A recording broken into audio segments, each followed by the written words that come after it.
पहले be wealthy के community page पर हमने एक पोल किया था कि क्या आप इस बात पर यकीन रखते हैं कि ग्रह नक्षत्र की चाल आपके फाइनेंशियल फैसले या जिंदगी पर असर डालती है। तो इंटरेस्टिंग बात उस पोल की ये थी कि शुरुआत में अधिकतर लोगों ने इस बात पे क्लिक मारा या टिक किया कि उस पे यकीन नहीं करते हैं, लेकिन जैसे जैसे वक्त बीतता गया संख्या बढ़ती चली गई यकीन करने वालों की। जिस वक्त ये वीडियो रिकॉर्ड हो रहा है उस वक्त 55% लोगों को यकीन है इस बात पे और 45% यकीन ना करने वाले लोग थे। ये पोल हमने किया क्यों? कुछ दिनों पहले I got in touch with my ex colleague Naresh Arora ji, जो कि ऑलमोस्ट 17 साल से एस्ट्रोलॉजी प्रैक्टिस करते हैं और फाउंडर हैं कुंडली टीवी यूट्यूब चैनल के, जिसके ऑलमोस्ट 6 लाख से अधिक सब्सक्राइबर हैं और फेसबुक पर 1.3 मिलियन से ज्यादा फॉलोअर्स हैं। उन्होंने बातचीत में मुझे कहा कि स्वाति जी, सबके ग्रह नक्षत्र जो होते हैं ना वो सपोर्ट नहीं करते हैं ट्रेडिंग वगैरह को। मुझे बात बड़ी इंटरेस्टिंग लगी, मैंने कहा जरा इलैबोरेट कीजिए इसको। और ये पूरा वीडियो उसी बातचीत का नतीजा है। देखिए, हम ये नहीं कह रहे हैं कि आंख बंद करके एकदम यकीन कर लें जो कहा जा रहा है, लेकिन जब भी हमारे ऊपर कोई हमारा डाउन टाइम आता है, हमें थोड़ी सी घबराहट होती है, उथल पुथल मचती है जिंदगी में, तो हम आई थिंक हम सभी के घर में कोई ना कोई कभी ना कभी जाता ही है किसी टैरो रीडर के पास, किसी को अपनी पत्रिका दिखाने या फिर हाथ दिखाने के लिए, राइट? तो इसको जरा ओपन माइंड से, ओपन नजरिए से, खुले दिमाग से जरा सुनिएगा। एकदम से रिएक्ट करने की जरूरत नहीं है। और आपके साथ हम भी एक्चुअली आज ये एक्सप्लोर करेंगे कि क्या वाकई ग्रह नक्षत्र की चाल ये बता सकती है कि हम किस तरह के निवेशक हैं या बन सकते हैं। चलिए चलते हैं नरेश अरोड़ा जी के पास। नरेश जी, बहुत बहुत स्वागत है आपका बी वेल्दी पर। देखिए, निवेश की दुनिया में दो तरह के लोग होते हैं, एक होता है ट्रेडर और एक होता है निवेशक। आपने कहा था कि सभी के जो ग्रह नक्षत्र हैं और चार्ट ट्रेडिंग को सपोर्ट नहीं करते हैं। तो जी। आज हम भी आपसे जानना चाहेंगे, साथ ही जो हमारे सब्सक्राइबर जो देख रहे हैं आपको, वो भी जानना चाहेंगे कि आखिर वो कौन कौन से इंडिकेशंस मिल जाते हैं अपने चार्ट में जो ये बता देते हैं कि भाई तुम ट्रेडिंग से दूर रहो तो ज्यादा बेहतर होगा। सबसे पहले बी वेल्दी के सारे दर्शकों को मेरी तरफ से नमस्कार। स्वाति, बहुत सारे लोग आते हैं जिनके व्यू पॉइंट के जरिए से, बिजनेस के जरिए से और इसके जरिए से, आपके कारोबार इनकम के जरिए से, मनी फ्लो के जरिए से। जी। लेकिन बहुत सारे ऐसे लोग होते हैं जिनकी कुंडली में बहुत ऐसी विशेषताएं होती हैं कि वो सफल निवेशक बन सकते हैं या ट्रेडर बन सकते हैं। हम्म। बिजनेस करना और ट्रेडिंग करना, मार्केट में ट्रेडिंग करना एक बिल्कुल अलग, दोनों अलग अलग चीजें हैं। बिजनेस में ये आप करते हैं कि एक चीज आपने 10 रुपए की ली, वो 10 रुपए की आपकी पड़ी हुई है, आपकी महीने बाद बिके, 2 महीने बाद बिके, आपको मायने नहीं रखता। लेकिन स्टॉक एक ऐसी चीज है जिसमें आपको कई बार एफ एंड ओ में आप काम करते हैं तो आपको चीजें क्लियर अप करनी पड़ती है, एक्सपायरी होती है, सारा कुछ होता है। तो इस ट्रेड में या इस तरह के बिजनेस में यदि आप जाना चाहते हैं तो सबसे पहली चीज होती है जो जरूरी है वो मून का मजबूत होना। क्योंकि मून जो है वो मन का कारक है। मन में ही लालच आएगा, मन में ही फियर आएगा। मीन ग्रीड एंड फियर दोनों फैक्टर काम करते हैं मार्केट में। यदि मून आपका मजबूत नहीं है, यदि 72 डिग्री सन से दूर नहीं है, तो आप इस पेशे में ना आएंगे तो ज्यादा अच्छा रहेगा। हमने देखा है कि 70% लोगों की कुंडली में मून कमजोर होता है और 90% लोग ऐसे होते हैं जो मार्केट में गवा के निकलते हैं, मार्केट में कमाते नहीं है। तो तो सब हम जब कहते हैं कि मून कमजोर होता है, इसका मतलब है कि वो सन के करीब है, राइट? दिस हाँ जी, what you are moon saying. Sun के करीब हो जाए तो वो अपने अपना चार्म जो है वो खो देता है। और कि मैं आपको हाँ, भारतीय हाँ, भारत और मैं आपसे जी सवाल करती, क्योंकि ये मेरे लिए एकदम नया है ये पूरा। जी जी इस लिंगो में मैंने कभी किसी से बात ही नहीं की है इनफैक्ट। जी जी जी तो जब हम बोलते हैं ये कमजोर है, इसका मतलब एग्जैक्टली क्या होता है? डिग्री वो तो आप बता दें कि पास और दूर, तो जी मुझे कैसे पता? चार्ट देख के तो समझ में आ जाएगा, जी जी जी लेकिन मेरे बर्थ टाइम से क्या ये चीज होता है तय, या किस दिन पे पैदा हुई है उससे तय होता है? जी जी। मैं आपको भारतीय परिप्रेक्ष्य में इसका मतलब समझाता हूँ। जी। शुक्ल पक्ष होता है, कृष्ण पक्ष होता है। जी। जब कृष्ण पक्ष होता है तो मून डार्क हाफ में जाता है, शुक्ल हम्म। पक्ष में मून फुल हाफ में जाता है। जैसे ही शुक्ल पक्ष की 10वीं तिथि आती है उसके बाद मून मजबूत होना शुरू हो जाता है। हमने देखा है आकाश में मून बड़ा हो जाता है। जब फुल मून होता है वो पूर्णिमा का मून है। जी। शुक्ल पक्ष से कृष्ण पक्ष से 10वीं तिथि के बाद जब मून मजबूत हो रहा है तो वो मून आपका फुल मून है। जब मून बड़ा होकर पूर्णिमा के बाद जब कृष्ण पक्ष शुरू होता है तो अगली 5 तिथियों में, लगभग 5 या 6 तिथियों में मून मजबूत ही रहता है। यानी कि महीने के यदि 30 दिन की मून की मूवमेंट है, अमावस्या से लेकर पूर्णिमा तक की, तो हम्म। रफली 10 या 11 दिन ऐसे होते हैं जब मून मजबूत होता है बाकी दिन मून वीक रहता है। ये डिग्रिकली पोजीशन है मून की, वो आपको पता लग जाएगा कि आपका बर्थ कौन सी तिथि का है। आपको ट्रेडिंग के लिए पेशेंस चाहिए होता है, वो आपको मून ही देता है। मून यदि मजबूत नहीं है तो आप ट्रेडिंग नहीं कर सकते, ये पहला फैक्टर है सबसे। दूसरा फैक्टर है गुरु। जुपिटर की पोजीशन आपकी कुंडली में अच्छी होनी चाहिए। जुपिटर आपकी कुंडली में जो है वो फाइनेंस के कारक हैं। जुपिटर, किसी भी तरह का फाइनेंस आपकी लाइफ में आता है वो जुपिटर से ही आता है। जुपिटर आय भाव के भी कारक हैं, धन भाव के भी कारक हैं। आपकी कुंडली किसी भी लगन की हो, कारक जुपिटर ही रहेंगे। दोनों भावों के कारक जुपिटर रहते हैं। आपकी इनकम, धन भाव और आय भाव में अंतर यह है स्वाति जी कि आय भाव वो होता है जो आप खुद अर्न करते हैं, धन भाव वो होता है जो आपको धन मिल गया, फैमिली से मिल गया, कहीं से आ गया, है ना। तो वो धन जो आपका कमाया नहीं होता, वो धन भाव होता है। इन दोनों भावों के कारक गुरु होते हैं। यदि गुरु वीक हो गया कुंडली में तो आप वो काम नहीं कर पाएंगे, आपका मनी फ्लो प्रॉपर नहीं रह पाएगा। आप एक ट्रेड लेंगे, उसमें नुकसान होगा, फिर बैठ जाएंगे घर पे, फिर आपको लगेगा कि मुझे दोबारा जाना चाहिए, फिर दोबारा जाएंगे, फिर दोबारा नुकसान करवा के बैठ जाएंगे। तो ये दो अहम फैक्टर है। इनकम हाउस का लोड कारक, धन भाव का कारक गुरु। इसके अलावा इन दोनों भावों के स्वामी ये गुरु भी हो सकते हैं आपकी कुंडली में। कुंभ लगन में गुरु ही होते हैं। अदर जो दूसरे भाव है, मान लीजिए किसी कोई मकर लगन है, उसमें कोई और हो जाएगा। मकर लगन में शनि हो जाएंगे धन भाव के स्वामी, है ना। अच्छा। या आपका वृष लगन है तो उसमें बुध हो जाएंगे धन भाव के स्वामी। तो डिपेंड करता है कि आपकी कुंडली किस लगन की है। इन दोनों भावों के स्वामी जो है वो भी अच्छी पोजीशन में होने चाहिए। ये तीन, आय, धन और मून, इन तीनों भावों की यदि आपस में ठीक है, तीनों चीजें ठीक है आपकी कुंडली में, तो आप एक अच्छे निवेशक बन सकते हैं। तो हम यहाँ पर आज ना जो भी बात हम समझ रहे हैं या सुन रहे हैं उसको हम चार्ट से भी देखते चलेंगे। दो बड़े निवेशक राकेश झुनझुनवाला जी और वॉरेन बफेट जी, इन दोनों के चार्ट को यहाँ नरेश सर दिखाते चलेंगे ताकि जो भी बातें कर रहे हैं उसको आप देख भी सके, समझने में आसानी होगी। सर चार्ट देखें। देखिए देखिए स्वाति जी, ये मैं चार्ट शेयर करूंगा। ये सबसे पहले जो चार्ट है हमारे सामने राकेश झुनझुनवाला का चार्ट है। ये हमारे वॉरेन बफे हैं, इंडिया के वॉरेन बफे। तो उनका जन्म हुआ है 5 जुलाई 1960 को। समय है 12 बजे के आसपास। मुंबई का बर्थ है इनका। और इनकी कुंडली जो निकलती है कन्या लगन की निकलती है। सबसे पहला एस्पेक्ट हमने बोला था कि वो जो है मून है। अब यहाँ पर हम मून की पोजीशन देखेंगे तो ये सेकंड हाउस में मून है। अच्छा। और तुला राशि में है। और सन की पोजीशन यहाँ पर ये है वो मिथुन राशि में है। अब यहाँ पर हम सन की डिग्री देखेंगे तो 19 डिग्री का सन है। 11 डिग्री इस भाव की पेंडिंग है। 30 30 30 ये तीन भाव हो गए, 90 और 11 101। और मून की आगे पोजीशन आती है 29 डिग्री। रफली 130 डिग्री का अंतर है सूर्य और चंद्रमा में। टोटल 180 डिग्री पे आते हैं तो पूर्णिमा हो जाती है। तो ये मून मजबूत हो गया, काफी मजबूत हो गया। और मून यहाँ पर जब दो राशि दूसरे भाव में आ जाता है तो कालपुरुष की एक गणना होती है स्वाति। कालपुरुष की कुंडली मेष लगन की लेते हैं और यहाँ पर मून की ऑन साइन आ जाता है, यानी कि यहाँ पर आकर मून उच्च का हो जाता है। तो वो एस्पेक्ट भी इनके पक्ष में है। यहाँ पर मून बहुत मजबूत। अब मन मजबूत हो गया तो निश्चित तौर पर वो कोई भी फैसला करेंगे पूरी कन्विक्शन के साथ करेंगे। वो कॉन्फिडेंस के साथ काम करेंगे। उनको पता लग जाएगा कि इस शेयर में फायदा है, नुकसान है, नहीं है। यदि नुकसान भी है तो भी वो उसको होल्ड करेंगे। उनमें इतनी कैपेसिटी आ जाएगी, मन में लालच या भय नहीं आएगा कि यदि इसमें फायदा हो रहा है तो मैं इसको जल्दी काट दूं, या इसमें नुकसान हो रहा है तो भी मैं जल्दी निकल जाऊं। तो बेसिकली सर आप ये कह रहे हैं कि जो मून अगर स्ट्रांग होता है तो इंसान के मन में क्लैरिटी होती है कि मुझे क्या करना है, और उस क्लैरिटी के पीछे ऑफ कोर्स उसका एक लॉजिक चलता है कि भैया मुझे इसलिए ये काम करना है। उसमें वो डोलड्रम में नहीं रहता हमेशा। क्लैरिटी भी होती है, स्टैंड भी होता है। वो दोनों ही मून दोनों ही चीजें देता है। मीन आपको स्टैंड भी देगा। अब यहाँ पर जो मून आया है, यदि कालपुरुष की कुंडली में हम देखेंगे तो मून फिक्स साइन में आ जाएगा। फिक्स साइन है, मून की उच्च राशि 2 है, वृश्चिक राशि का मून उच्च का हो जाता है। तो यहाँ पर कालपुरुष का एस्पेक्ट भी उनके फेवर में जाता है। तो इसीलिए वो स्थिर थे इस मामले को लेकर खास तौर पर। अब दूसरा पॉइंट हमने बात की है कि जुपिटर की पोजीशन क्या होती है। जुपिटर की पोजीशन यहाँ पर देखिए चौथे भाव में है, जहां पर कर्सर चल रहा है। कालपुरुष की कुंडली में 4 राशि में जुपिटर उच्च के हो जाते हैं। तो यहाँ पर जुपिटर कालपुरुष के हिसाब से उच्च के हो गए। दूसरा वो केंद्र में आ गए।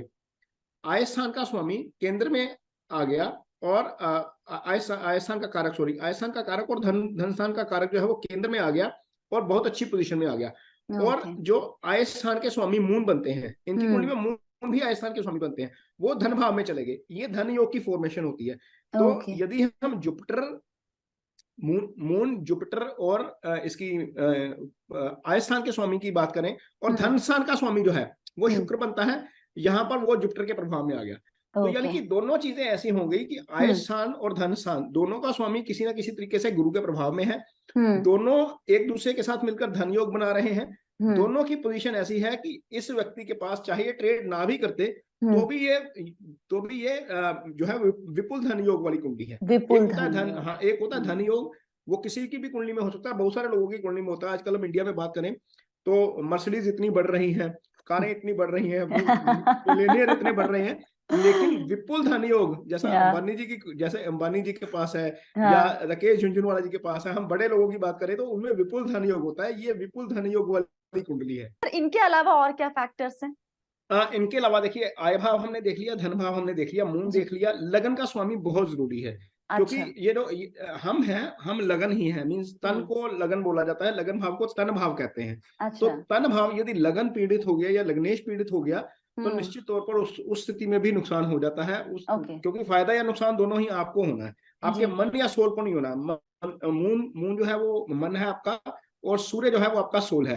तन भाव जो है, लगन भाव जो है, वो पीड़ित नहीं होना चाहिए। यदि वो पीड़ित हो जाता है तो फिर आपको समस्या होती है, फिर आपको मीन्स आप कंफ्यूज रहते हैं, आप कर नहीं पाते उन चीजों को, आपको उसका फायदा नहीं मिल पाता। भले ही आप में बहुत सारी इंटेलिजेंस होती है, हमने बहुत सारे इंटेलिजेंट लोग देखे हैं जिनके पास इंटेलिजेंस बहुत होती है लेकिन उनको फायदा नहीं होता। तो वो पोजीशन जो है वो बहुत अच्छी होनी चाहिए। आपका कर्म भाव बहुत अच्छा होना चाहिए। कर्म भाव में कौन से प्लेनेट हैं वो जरूर देखे जाते हैं। तन भाव हो गया, कर्म भाव, आय भाव की हमने चर्चा कर ली, धन भाव की चर्चा कर ली, मून की चर्चा कर ली। इसके अलावा दो फैक्टर होते हैं जहां से हम पर्टिकुलर ट्रेडिंग ही देखते हैं। पांचवा भाव इजी गेन्स का भाव होता है और 12वां भाव स्पेकुलेशन का भाव होता है। 12वां भाव एयर है। यदि इन दोनों भावों में अच्छे ग्रह नहीं है तो भी ट्रेडिंग से बचना चाहिए। तो चार्ट में जरा दिखाइए ना हमें। बिल्कुल बिल्कुल बिल्कुल, उसी पे आएंगे हम। झुनझुनवाला जी के चार्ट पे दोबारा आते हैं जी। अब यहाँ पर देखिए, ये जो सबसे पहला हमने आय भाव की चर्चा कर ली। ये आय भाव का स्वामी धन भाव में चला गया। इसके ऊपर स्वाति एक ही दृष्टि है, वो है मंगल की। सामने देखिए, ये मंगल नीचे बैठे हुए हैं अष्टम भाव में, अपनी राशि के हैं, मूल त्रिकोण राशि के, और चंद्रमा को देख रहे हैं। अब नेगेटिव इसकी इंटरप्रिटेशन करनी हो तो मंगल नेगेटिव प्लैनेट है और उसको देख रहे हैं, इसको इस तरीके से देखते हैं। इसकी पॉजिटिव इंटरप्रिटेशन करनी हो तो मंगल और चंद्रमा मित्र हैं, दोनों एक साथ आ जाएं तो लक्ष्मी योग की फॉर्मेशन हो जाती है। तो ये लक्ष्मी योग की फॉर्मेशन है। मून यहाँ पर जो है वो खराब नहीं हुए, बल्कि वो फायदे वाला ग्रह बन गए। और ये जो आपस में समसप्तक योग बना, जिसको हम दृष्टि संबंध भी बोलते हैं, वो फायदे वाला योग बन गया। और आय स्थान का स्वामी जो है वो पीड़ित नहीं हुआ। हालांकि केतु भी देख रहे हैं उसको, लेकिन वो पीड़ित नहीं हुआ। अब आएंगे कर्म भाव। कर्म भाव ये 10वां भाव है, जहां से हम कर्म देखते हैं। कोई भी आपका प्रोफेशन हो, जॉब हो, कारोबार हो, सारा यहीं से आता है। अब यहाँ पर क्या हुआ स्वाति कि सूर्य यहाँ पर आकर बैठ गए। अब इमेजिन करिए 5 जुलाई का समय और रात दोपहर 12 बजे के आसपास का समय, सूर्य की पोजीशन क्या होती है आसमान में? सूर्य पूरा टॉप में होता है। यहाँ पर सूर्य दिग्बली हो जाते हैं, पूरी फुल डायरेक्शन सेंस में आके सूर्य ने इनको इतनी पावर दी कर्म के क्षेत्र में कि ये हर चीज में डोमिनेट कर गए। तो ये और इस भाव का स्वामी जाकर बैठ गया 12वें भाव में। सूर्य की राशि सिंह होती है, वो बैठ गई जाके 12वें भाव में, यानी कि स्पेकुलेशन का भाव। और कर्म का स्वामी ही स्पेकुलेशन के भाव में बैठ गया। और वहां पर वो कौन सा ग्रह है? राहु, जो है स्पेकुलेशन का कारक, जो है ही स्पेकुलेशन का कारक। तो ये चीजें बहुत सारी कोरिलेट करती हैं साथ में, यदि हम इसको देखते हैं। और इधर इनके लगन का स्वामी बनता है बुध। बुध जाकर बैठ गया 11वें भाव में। 11वां भाव जो है वो लाभ स्थान होता है। 10वें से कर्म देखते हैं, 11वें से लाभ देखते हैं, 12वें से खर्चा देखते हैं। तो ये जो कॉम्बिनेशन बना कि लगन का स्वामी लाभ स्थान में चला गया, कर्म स्थान का स्वामी जाकर चला गया स्पेकुलेशन के भाव में। तो ये कॉम्बिनेशन ही ऐसा है कि एक बंदा यदि ट्रेडिंग में ना भी आता तो किसी भी तरह के स्पेकुलेशन में, बिजनेस में होता तो उसको सफलता मिल ही जाती। तो ये चार जो है, ये जो पॉइंट्स हैं, ये सारे सपोर्ट करते हैं राकेश झुनझुनवाला जी की कुंडली में। और एक और चीज होती है स्वाति, यहीं पर ही एक्सप्लेन करेंगे। 5th हाउस जो गेन्स का भाव होता है, जहाँ से हमें इजी गेन्स मिलते हैं, जहाँ से हमें शारीरिक श्रम नहीं करना पड़ता, लेकिन हमें इजी गेन्स मिल जाते हैं उसके, वो हम 5th हाउस से देखते हैं। तो 5th हाउस यहाँ पर सैटर्न का भाव है, इसके कारक भी गुरु होते हैं। अच्छा। कुंडली में स्वाति, कुंडली में इतने भाव गुरु के हैं, सबसे ज्यादा भाव गुरु के ही होते हैं कुंडली में, जिनके कारक होते हैं। कुंडली आय भाव के स्वामी जो है वो गुरु होते हैं, धन भाव के स्वामी गुरु होते हैं, पंचम के स्वामी गुरु होते हैं, और 9वें भाव के स्वामी गुरु होते हैं। 4 भाव 12 में से गुरु के पास ही है। हम्म। तो जब गुरु इतनी शानदार पोजीशन में मूल त्रिकोण राशि में जाकर बैठ गए केंद्र में, तो ये चारों भाव जो है वो चमक गए। अब ये देखिए स्वाति, ये वारन बफे जी की कुंडली है। हाँ उनका जी। जन्म है 30 अगस्त 1930 का, हम्म। और ये ओमाहा में पैदा हुए, लगभग 3 बजे के आसपास का दोपहर का समय है जो अवेलेबल है। हम्म। अब देखिए जो सिमिलैरिटी देखिए, सबसे पहले तो मून जो है वो 12वें भाव में चला गया, ये स्पेकुलेशन का भाव है, यानी कि मन ही 12वें भाव में चला गया। हम्म। सूर्य से उसकी डिग्री देखिए, सूर्य भाग्यस्थान के स्वामी होकर भाग्यस्थान में पड़े हुए हैं, जी। बहुत मजबूत पोजीशन में। और ओके। सन यहाँ पर 13 डिग्री के हैं, 17 डिग्री यहाँ पर पेंडिंग बची, 7 हम्म। डिग्री ये हो गई 77, और मून आगे चला गया 12 डिग्री और, यानी कि 89 डिग्री का डिफरेंस हो गया, मून काफी आगे निकल गया। जी। अब जी। मून आगे निकला तो मन मजबूत हो गया इनको। हम्म। और इनमें, और झुंझुनवाला जी की कुंडली में एक बेसिक अंतर ये है, ये 92 ईयर्स तक इन्होंने अपना जीवन बिताया, झुंझुनवाला जी 62 में चले गए। शनि यहाँ पर जब लगन में आ जाता है तो आपको बहुत लंबी लाइफ प्रॉमिस कर देता है, या लगन के ऊपर उसकी दृष्टि हो जाए या लगन में आ जाए तो आपको वो स्ट्रगल भी देता है, आपके काम भी डिले करता है। शायद यही कारण रहा कि उनके जीवन में जो वेल्थ क्रिएशन हुई बहुत ज्यादा, वो लेटर लाइफ पार्ट के ऑफ लाइफ लेटर में पार्ट हुई में है। हुई, राइट। क्योंकि शनि की दृष्टि कर्म स्थान के ऊपर थी। तो कर्म हम्म। स्थान के ऊपर शनि की दृष्टि होने के कारण काफी चीजें, और कर्म स्थान के ऊपर ही नहीं है, हम्म। आय स्थान के स्वामी जो वीनस बनते हैं उनकी कुंडली में, उनके ऊपर भी शनि की दृष्टि है। और शनि यहाँ पर खुद धन भाव के स्वामी भी है, धन भाव के स्वामी की आय भाव के स्वामी के ऊपर दृष्टि, ये यही योग हमने वहां पर भी देखा, यही योग यहाँ पर भी है। मून वाली पोजीशन हमने वहां पर भी देखी, मून वाली पोजीशन यहाँ पर भी है। 5वां भाव जो है इजी गेन्स का भाव, वहां पर स्पेकुलेटिव प्लैनेट राहु आ गया। वो अरे। वहां पर 12वें भाव में राहु थे, इधर 5वें भाव में राहु आ गए। तो दो भावों की इन्वॉल्वमेंट जहां यदि हम देखते हैं, गुरु की पोजीशन यहाँ पर देखिए, गुरु की दृष्टि जो है वो धन भाव के स्वामी शनि के ऊपर, यहाँ पर गुरु सप्तम में बैठकर धन भाव के स्वामी शनि को देख रहे हैं। और ओके। जो शनि है यहाँ पर दूसरे भाव के स्वामी है, वो धन भाव के स्वामी हो गए, और धन भाव के स्वामी आय भाव के स्वामी को देख रहे हैं। तो ये भी एक तरीके से सेम काइंड ऑफ योगा हो गया। और यहाँ पर वीनस इन्वॉल्व हो गया। जब गुरु इन्वॉल्व होता है स्वाति तो धन योग बनता है, जब वीनस भी उसमें इन्वॉल्व हो जाता है तो विपुल धन योग बनता है। ये विपुल धन योग यहाँ पर भी हमें मिल गया। तो इसके अलावा सर हमें कोई और भी कोई योग है जो ध्यान देना होता है, जस्ट टू नो कि हमारी किस्मत में या हमारी चार्ट हमारी निवेश को या हमारी ट्रेडिंग हैबिट्स को सपोर्ट कर रही है नहीं, ये चार्ट अब। हाँ जी। देखिए स्वाति, सबसे पहली बात तो यह है कि आपका टेम्परामेंट वो मून से ही आएगा, मून जी। मून ही देखना पड़ता है। 7-8 चीजें बहुत जरूरी हैं। आपका गुरु बहुत अच्छा होना चाहिए कुंडली में, आपका आय स्थान और धन स्थान का स्वामी अच्छा होना चाहिए, कर्म स्थान का स्वामी, पंचम का 12वें का स्वामी, ये 6 तो भाव हो गए। और 7वां सबसे इंपॉर्टेंट फैक्टर है मून। यदि यदि इनमें आपस में कोई कॉम्बिनेशन बनता है, आप में पेशेंस आ जाती है और आप अच्छे निवेशक बन सकते हैं। तो हम जब निवेशक की बात करते हैं तो निवेशक जो हम नॉर्मली जो एक आप और मैं रिटेल निवेशक एसआईपी करता है फॉर गुड 15 इयर्स 20 इयर्स, जी जी, तो उनका जो फंडामेंटल बिहेवियर है वो अलग होता है। तो अगर बिल्कुल मेरा बिल्कुल मून कमजोर भी है तो जी, भी मैं एक निवेशक के तौर पर ठीक ठाक बन सकता हूँ, राइट? बिल्कुल। एक देखिए, निवेशक अच्छा बन सकता है यदि गुरु अच्छा है आपका, अच्छा। क्योंकि गुरु आपको ज्ञान देता है। यदि गुरु आपका अच्छा है तो आप उस अपने उस ज्ञान को यूज करके एक लॉन्ग टर्म निवेशक बन सकते हैं। अच्छे गुरु का ये फायदा होता है कि आप रिसर्च अच्छी कर लेते हैं। उसमें केतु की इन्वॉल्वमेंट बड़ी जरूरी है। यदि केतु आपका लगन में है तो आप डीप डिगिंग करेंगे, किसी भी चीज में डीप डिगिंग करेंगे। आप डीप डिगिंग करके उस कंपनी के फंडामेंटल चेक कर लेंगे, उसके रिजल्ट चेक कर लेंगे, उसकी जो है वो शेयर होल्डिंग पैटर्न चेक कर लेंगे, कैसे मूव कर रहा है प्राइस, वो चार्ट्स जो है वो स्टडी कर लेंगे, टेक्निकल्स देख लेंगे। यदि आप में केतु अच्छा है कुंडली में और गुरु अच्छा है तो आप अच्छे निवेशक बन सकते हैं। मैं ट्रेडर नहीं कह रहा। Thank you so much sir, Naresh sir, आज बड़ा मजा आया बात करके। एकदम नया नई चीज है ये, बी वेल्दी के लिए, मेरे लिए और हमारे सभी व्यूअर्स के लिए भी। Thank you so much for your time. Thank you so much, thank you. फिलहाल के लिए वीडियो में इतना ही। हम बहुत डरे हुए हैं इस वीडियो के अंत तक, क्योंकि हमें लग रहा है कि बड़ा मिक्स कमेंट आएगा।